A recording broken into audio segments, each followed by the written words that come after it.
Bapak Ibu, jadilah mereka negara besar yang sekarang menguasai Palestina, dan dunia mendukung dengan dana besar. Bapak Ibu, apa yang terjadi sekarang ketika Israel menguasai Palestina? Ini Bapak Ibu sekalian yang Allah, demi Allah Bapak Ibu, inilah yang kami saksikan di Palestina Bapak Ibu, bagaimana kejahatan dan kebiadaban mereka di tanah suci Palestina.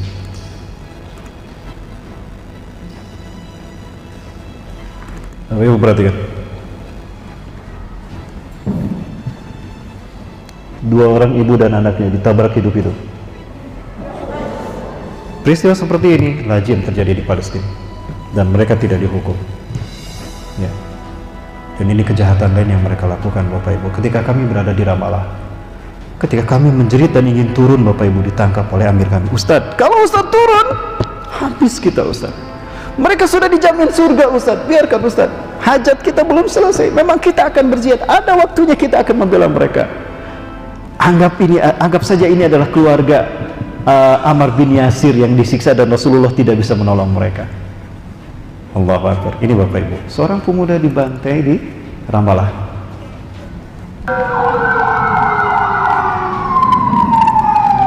Dan ini Isra Ebadi.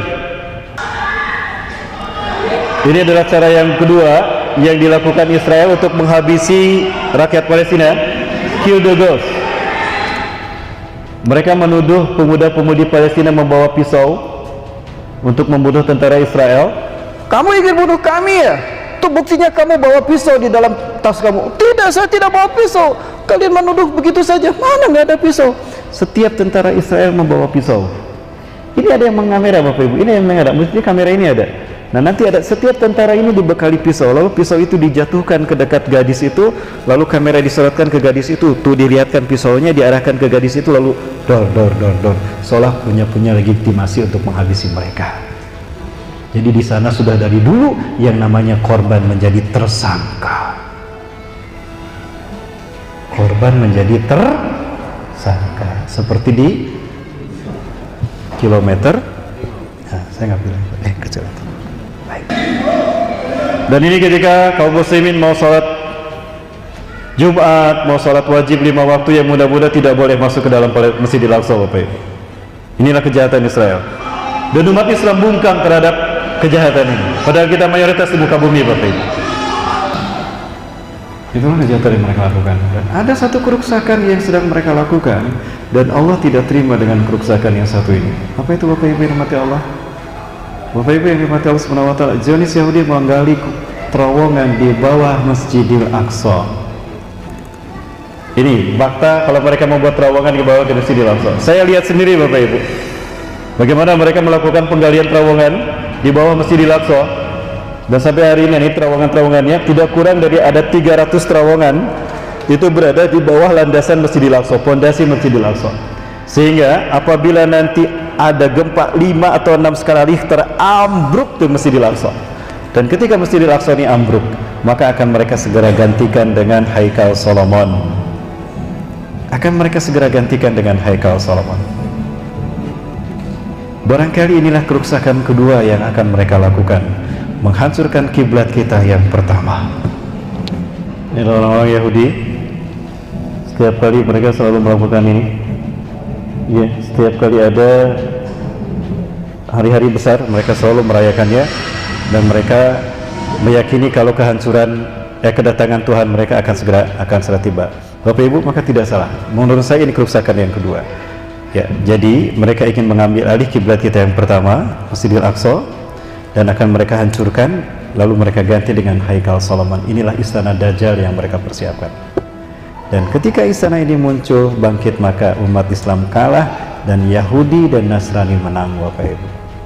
Inilah tata dunia baru yang akan mereka ciptakan. Tapi demi Allah, Allah Azza wa Jalla tidak akan pernah membiarkan mereka. Kenapa? Karena akan Allah hukum mereka dengan hukuman yang kedua. Apa hukuman yang kedua itu Ustaz?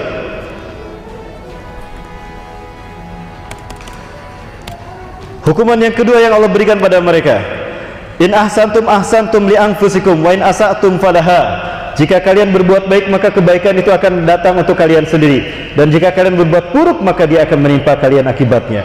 Fa idza jawadul akhirah, dan apabila tiba janji hukuman yang kedua, liyasu'u wujuhakum, maka mereka akan menghitam muramkan wajah kalian, waliyadkhulul masjidah, dan agar mereka memasuki kembali Masjidil Aqsa direbut dari tangan kalian, kama dakhuluhu awal marrah, sebagaimana dulu mereka membebaskan untuk kalian 3 bangsa besar, Mesir, Assyria dan Kaldani.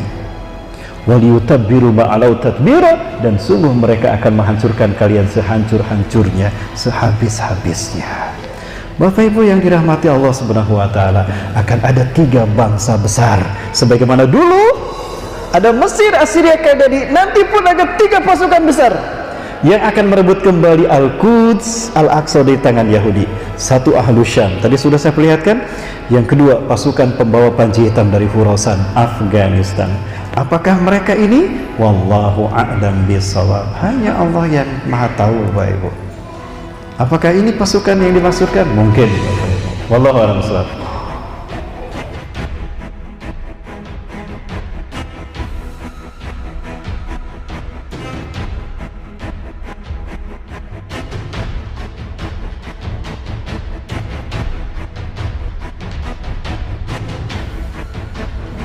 But clearly Afghanistan is in the heart of Khorasan. The Prophet said, when you see the black flags coming from the direction of Khorasan, going round and round, that means that already started the fight. They know it. And that's why they demonize as a terrorist anyone who supports Islam, who fights in a last drop of blood.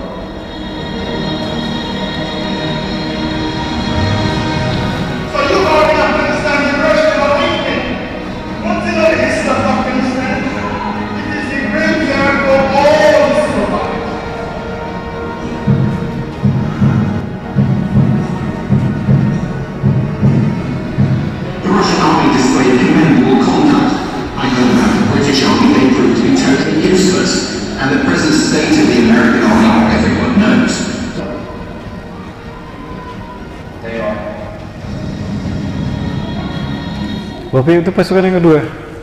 Dan tadi pemimpin Taliban sudah mengatakan, hibatullah akhun bada, apabila setelah Afghanistan ini kami kuasai, maka berikutnya adalah Palestina yang akan kami bebaskan. Itu pasukan yang kedua. Lalu pasukan yang ketiga siapa, Ustaz? Rasulullah SAW bersabda, la tazalu ta'ifatun min ummati zahirina 'alal haqq, la yudurhum man khadarahum wala man khalafahum hatta taquma sa'ah atau hatta nazal Isa bin Maryam. Akan senantiasa ada satu taifah yang Allah tolong, yang selalu menang dalam kebenaran, dalam membela kebenaran. Tidak ada satupun orang-orang kafir yang akan mengalahkan mereka, dan tidak ada pun mereka merasa diperselisih oleh orang-orang munafik. Perilaku orang munafik tidak akan menghentikan langkah juang mereka sampai Allah memenangkan mereka, atau sampai turun Isa bin Maryam dari langit membantu kemenangan mereka. Humul ladzina qala lahum Isa bin Maryam, mereka adalah pasukan yang Isa bin Maryam akan berkata kepada mereka, wa yusaffahu wujuhahum, dan mengusap wajah-wajah mereka, anta min ahlil jannah inna makanaka fil jannah, kamu ahli surga, tempatmu di surga, tempatmu di surga. Allahu Akbar. Pertanyaannya, pasukan apa itu? Satu Ahlu Syam, kedua Ashaburatis Sud Khurasan, yang ketiga? Yakin? Yakin pasukan merah putih?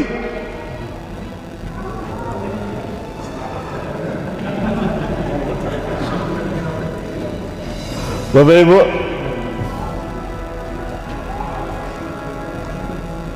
ketika Rusia hengkang dari Afghanistan tahun 97, ini guru saya bilang begini, beliau adalah orang yang pertama ditepuk pundaknya oleh pimpinan mujahidin tahun 97. Ya Indonesia, in lam yakum amrum dinina min biladina hada fasayakumu min biladikum. Hai orang Indonesia, jika Islam tidak tegak dari negara kami Afghanistan, Khurasan, maka Islam akan tegak berikutnya dari negara kamu Indonesia. Allahu Akbar. Kita lihat hadis Rasulullah SAW.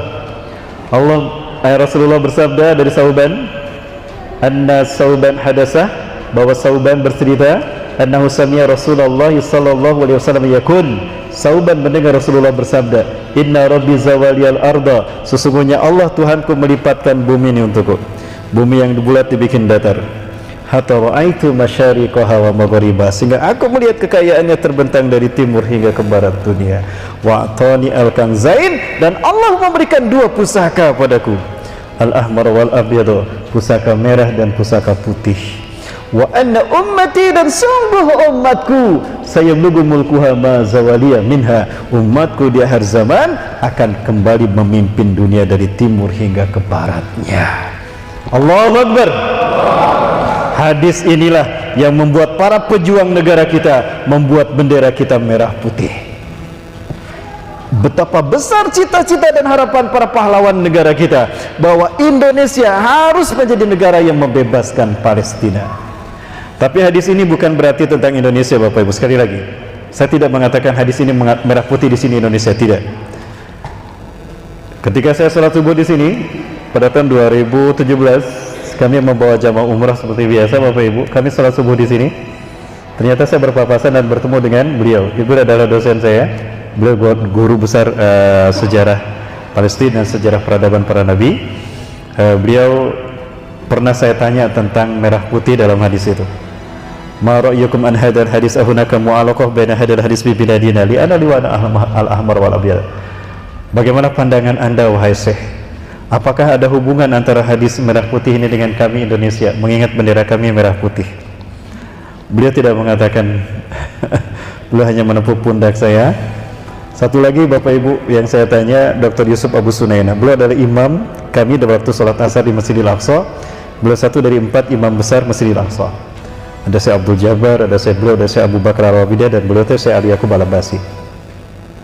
Dan ini juga kami tanya Dr. Yusuf Abu Sunaina, Dr. Abu Bakar Al-Wabidah. Ini Dr. Yusuf Abu Sunaina. Ini sholat asar, dan ini imam tarawih di Jogokarian, Yogyakarta. Beliau pun kita tanya pandangannya tentang Indonesia. Apa kata mereka? Ala kulli biladin alladzina yaqbaluna al-islam dinahum antum ya Indonesia lamma yakhtarkumullah li zari hadaddin qabla as-sa'ah. Dari semua negara yang menerima Islam sebagai agamanya, tinggal kalian Indonesia yang belum dipilih Allah memimpin kebangkitan Islam. Arab Saudi sudah di zaman Rasulullah dan para sahabat, betul? Dimulai dari 610 Masehi ya sampai 632 Masehi, 23 tahun. Dilanjutkan oleh para sahabat Khulafaur Rasyidin 30 tahun sampai 661 Masehi. Afrika sudah di zaman Salahuddin Al-Ayyubi, pusatnya di Mesir. Perang salib dimenangkan oleh Salahuddin Al-Ayyubi dan kaum muslimin.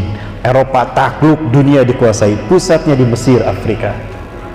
Eropa sudah di masa Muhammad Al-Fatih, pusatnya di Konstantinopel, Turki. Di usia yang ke-22 tahun beliau menguasai 21 negara. Negara yang terakhir yang beliau kuasai adalah Konstantinopel. Menggenapkan hadis Rasulullah SAW, la tuftahanna al-Konstantiniyah fadani amal amiru amiruha wa ni'mal jaisu dzalikal jais. Sungguh Konstantinopel akan dibebaskan, maka sebaik-baik pemimpin adalah pemimpin yang memimpin pasukan pembebasnya, dan sebaik-baik pasukan adalah pasukan yang membebaskannya. Tepat tanggal 29 Mei 1453 Masehi, Muhammad Al-Fatih merebut kembali Al-Quds, merebut kembali Bizantium, mengalahkan Bizantium, Eropa Timur, Romawi Timur, dan mengebut kembali Konstantinopel, Istanbul dari Eropa. Islam tersebar sampai ke seluruh dunia. Tinggal Asia yang belum Allah pilih memimpin kebangkitan Islam. Betul? Sudah Asia? Belum. Dan beliau mengatakan, antum ya Nusantara lamma yakhtarkumullah li zari hadaddin. Kalian Nusantara, kalian Indonesia yang belum Allah pilih memimpin kebangkitan Islam. Maka tidak salah Bapak Ibu jika umat Islam Palestina begitu menunggu kehadiran kita di tanah suci para nabi dan rasul. Tahukah kita? Ternyata setiap 17 Agustus Palestina merayakan kemerdekaan kita. Terutama di Gaza, di West Bank tidak bisa, cuma di Gaza. Cuma di Gaza bendera Indonesia berkibar dengan sangat gagah. Ini adalah perayaan HUT RI di Gaza, Bapak Ibu. Perhatikan Bapak Ibu.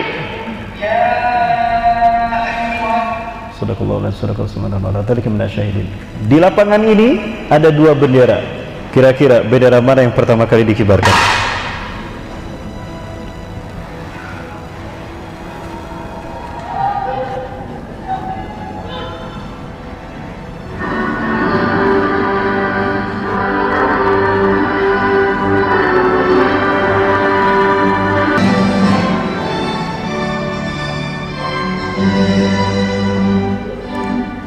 Yang pertama kali mereka kibarkan adalah bendera kita Indonesia. Kita bertanya Bapak sekalian, kenapa kalian kibarkan bendera kami? Bukan bendera kalian, itu ada di sampingnya. Apa kata mereka? Ya Indonesia, ya ikhwatan al-muslimin al-Indonesia, lasna bitahrir, ladaina maglulah. Wahai umat Islam Indonesia, kami belum merdeka, kami masih dijajah. Tapi jika nanti kalian bangkit memimpin kebangkitan Islam, memimpin dunia, di saat itu kami merdeka yang sesungguhnya. Allahu Akbar.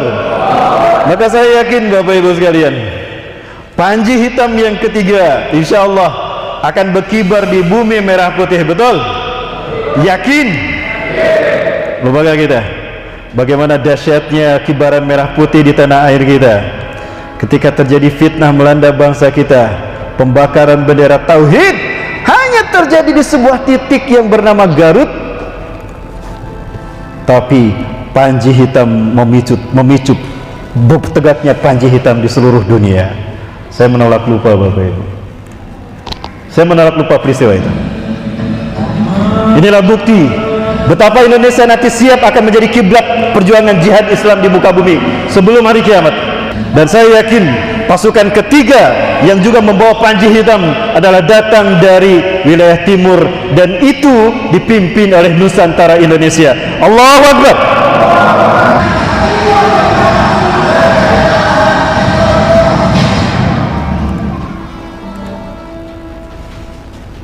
Ya, dan ini di Lampung juga aksi bela tauhid Bapak Ibu.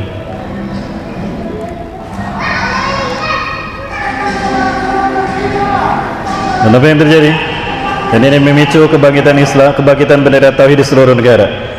Ya, berasbab dari pembakaran panji hitam di Garut, maka dunia pun bangkit. Di Mesir bangkit, di Tunisia, Belanda, Jerman, Belgia, Australia, bahkan negara Rusia pun tidak ridho, umat Islam di sana tidak ridho panji tauhid kita dibakar oleh mereka.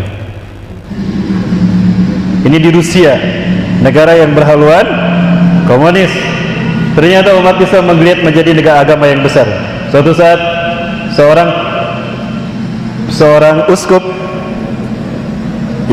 uskup pendeta di Rusia mengatakan, the future of Russian will belonging to Muslim people. Masa depan Rusia akan menjadi milik umat Islam, kata Dmitry Smirnov. Bapak Ibu yang dimuliakan Allah Subhanahu wa taala, sekali lagi Bapak Ibu, maka tidak salah kalau negara kita sekarang lagi dipanas dibikin seperti ini. Kenapa demikian Bapak Ibu sekalian? Karena tinggal negara kita ini yang belum dipilih Allah memimpin kebangkitan Islam. Maka tidak salah negara kita dipecah-pecah Bapak Ibu. Lihat siapa yang menguasai Pulau Sumatera, Eropa. Siapa yang menguasai Kalimantan dan Sulawesi, negara tirai bambu. Dan Amerika akan mengambil Papua. Yang tersisa tinggal Pulau Jawa. Bapak Ibu, Allahu Akbar. Maka tidak salah kalau Rasulullah SAW menyampaikan sebagai salah satu tanda kebangkitan Islam telah dekat dan tanda kiamat telah dekat kepada umat manusia. Beliau menegaskan bahwa umatnya nanti akan berperang dengan satu bangsa. Tapi mohon tolong dimatikan dulu. Atau nggak apa-apa, saya tidak akan menyebutkan negaranya. Rasulullah bersabda, la taqumu sa'atu hatta tuqatilu qauman.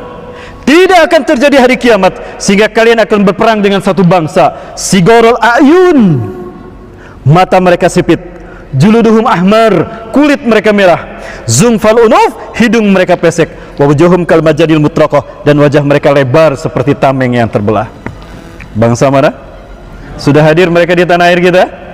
Berarti mereka lah, kitalah sebetulnya yang sedang Allah uji.